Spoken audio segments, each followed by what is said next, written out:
Tonight's story is unsettling, disturbing, and very real. Subscribe for more horror stories, like the video, comment below, and share the fear with others. I've always loved camping. The peace, the solitude, the feeling of being truly out in nature. That summer I decided to go solo for a few days. I found a campsite deep in a remote forest, miles from the nearest town. It was the kind of place where the trees grew so thick they formed a dense canopy that barely let the sunlight through, even at midday. I arrived in the late afternoon. The air was warm and heavy. Setting up my tent was easy, and soon I had a small campfire going. The crackling flames were a comforting sound against the deep quiet of the woods. As the sun began to set, the forest transformed.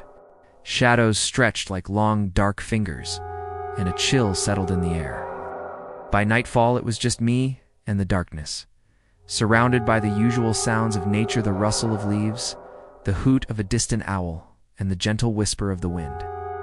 I was sitting by the fire, eating a simple meal, just enjoying the silence. But then, as the night deepened, I started to hear something else.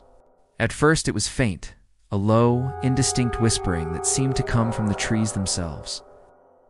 I told myself it was just the wind, my mind playing tricks on me in the solitude. But the whispers grew clearer. They weren't random sounds. They were words, spoken too softly to understand, but with a cadence that was definitely not the wind. My heart started pounding in my chest, strained my ears, trying to catch what was being said. The words were too fragmented, too distant, but they felt deliberate. As if someone or something was speaking directly to me. The whispering seemed to move around my campsite, circling the fire just beyond the light. Never getting closer, but always there. I tried to rationalize it. An animal? Echoes. The feeling of being watched was overwhelming.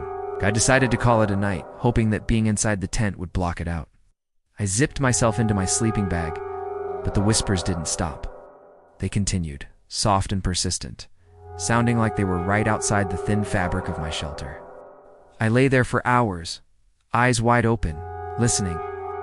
The whispers sometimes sounded like a conversation happening just beyond my hearing.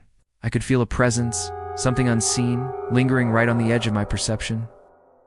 At some point, exhaustion must have taken over because I woke to the sound of the dying fire crackling and the first light of dawn filtering through the trees. The whispers were gone. When I packed up my gear and left that morning, I glanced back at the campsite. The forest was still again, the shadows retreating as the sun climbed higher.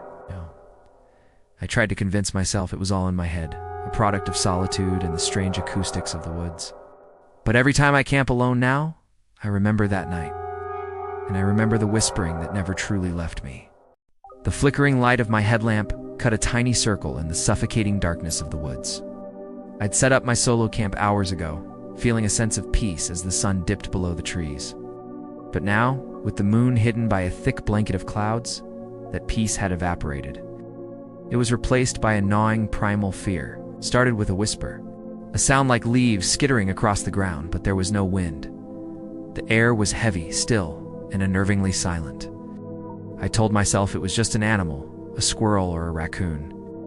I zipped my tent up tighter and tried to read my book, but my ears were straining, listening for that sound again. Then it came closer this time, distinct snap of a twig. Not the clumsy crunch of a deer, but something deliberate, measured. My heart hammered against my ribs. I turned off my headlamp, plunging myself into total darkness, hoping to become invisible. My breathing sounded like a freight train in the silence. I held my breath, listening, and then I heard it. A low, guttural growl that seemed to vibrate through the very ground beneath me.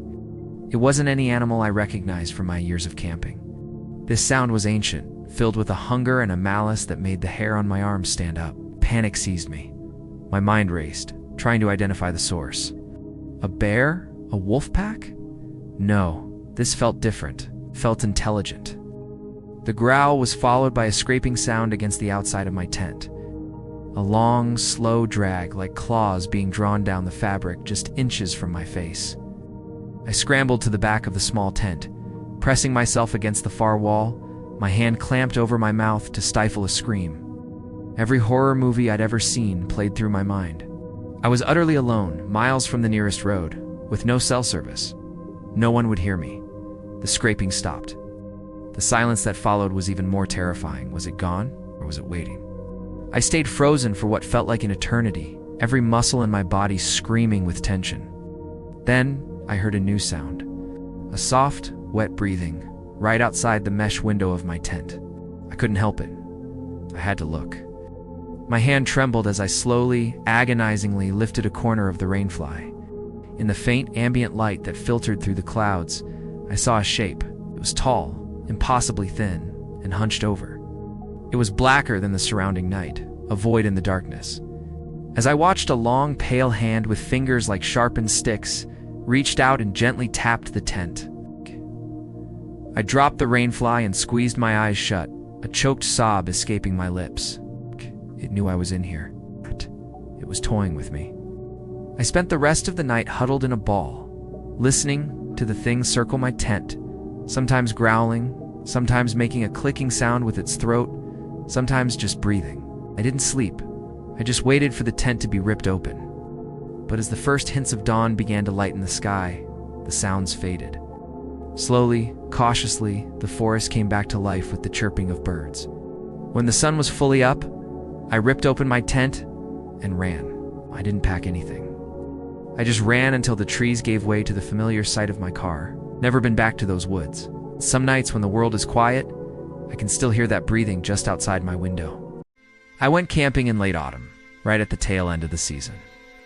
For most people, the camping year was already over, and when I pulled in, the campground was almost deserted. That was exactly what I wanted. Quiet, solitude. A few nights to completely disconnect from everything. There were only 3 other campsites occupied, and they were all spread far apart. I picked a spot near the edge of the woods, right by a small trail that wound deeper into the forest.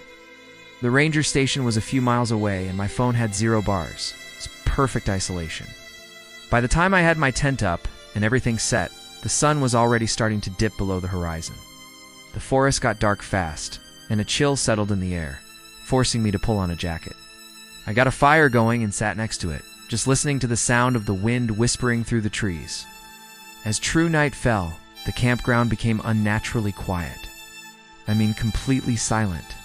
There were no crickets, no distant chatter from other campers, not even the rustle of small animals in the underbrush. The wind itself seemed to have died down. Silence felt heavy, like it was holding its breath, waiting for something. Around 11 p.m., I heard it. Footsteps. They were coming from somewhere just beyond the trees. Were slow, deliberate, crunching over dry leaves and dirt. I sat bolt upright, my eyes straining to see into the blackness beyond my fire. I kept expecting to see the beam of a flashlight or hear a voice call out. Maybe another camper who got lost. But there was nothing. No light, no voice. The footsteps just continued, circling the perimeter of my campsite, always staying just outside the ring of firelight. I could hear them so clearly, a steady crunch, crunch, crunch, but I couldn't see a single thing. "Hello?" I finally called out, my voice sounding small in the vast quiet. The footsteps stopped instantly. The silence that followed was deafening. My heart was pounding against my ribs. I held my breath, listening. After what felt like an eternity, they started again, but this time they were closer. The sound moved behind my tent, then over toward the picnic table, then back towards the tree line. It felt intentional, calculated. Whatever was out there, it wasn't trying to hide. It wanted me to know it was there. It was playing with me. I stayed by the fire for hours, feeding it logs, not wanting the light to die down. When it finally burned low and the cold started to bite, I had no choice. I crawled into my tent, zipping it up tight, hoping the thin nylon barrier would somehow make me feel safer. It didn't. The footsteps continued all through the night. They never stopped for long.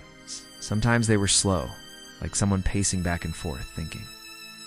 Other times they would stop for long stretches, leaving me in a silence that felt even more terrifying than the noise. At one point I heard something brush against the side of my tent. It was a light touch, but deliberate. My blood ran cold. Didn't sleep a wink. I just lay there in my sleeping bag, frozen, listening to the invisible presence that shared my campsite. Just before the first light of dawn, the footsteps stopped completely. The morning was just as silent as the night had been. When the sun was finally up, I cautiously unzipped my tent and stepped outside. I had to know. I started searching the ground around my site, my eyes scanning the dirt and leaf litter. And that's when I saw them. Footprints. Everywhere.